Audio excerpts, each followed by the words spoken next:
How long do you think it will take before machines do your job better than you do? Automation used to mean big, stupid machines doing repetitive work in factories.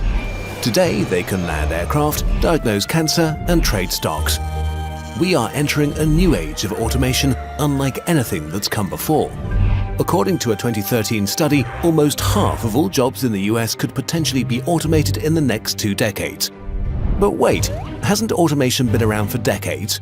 What's different this time?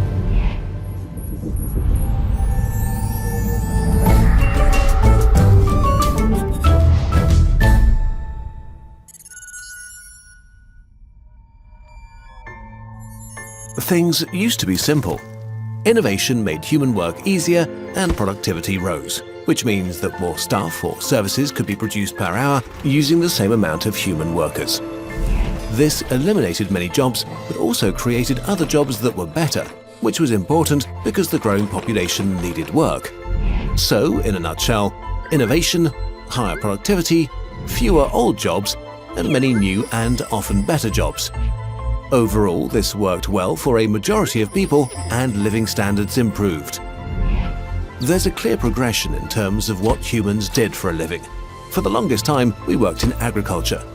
With the Industrial Revolution, this shifted to production jobs. And as automation became more widespread, humans shifted into service jobs. And then, only a few moments ago in human history, the information age happened. Suddenly, the rules were different. Our jobs are now being taken over by machines much faster than they were in the past. That's worrying, of course, but innovation will clearly save us, right? While new information age industries are booming, they are creating fewer and fewer new jobs. In 1979, General Motors employed more than 800,000 workers and made about $11 billion. In 2012, Google made about $14 billion while employing 58,000 people. You may not like this comparison, but Google is an example of what created new jobs in the past. Innovative new industries. Old innovative industries are running out of steam. Just look at cars. When they became a thing 100 years ago, they created huge industries. Cars transformed our way of life, our infrastructure, and our cities. Millions of people found jobs either directly or indirectly. Decades of investment kept this momentum going. Today, this process is largely complete. Innovation in the car industry does not create as many jobs as it used to. While electric cars are great and all, they won't create millions of new jobs. But wait, what about the internet? Some technologists argue that the internet is an innovation on a par with the introduction of electricity. If we go with this comparison, we see how our modern innovation differs from the old one.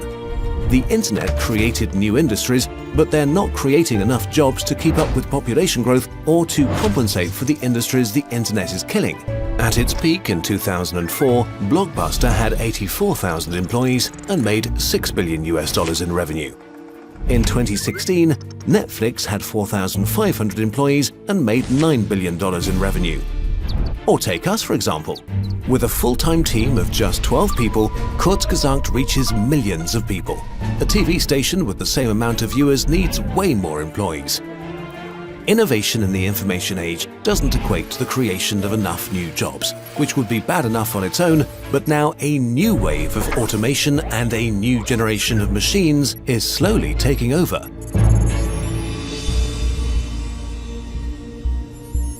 To understand this, we need to understand ourselves first.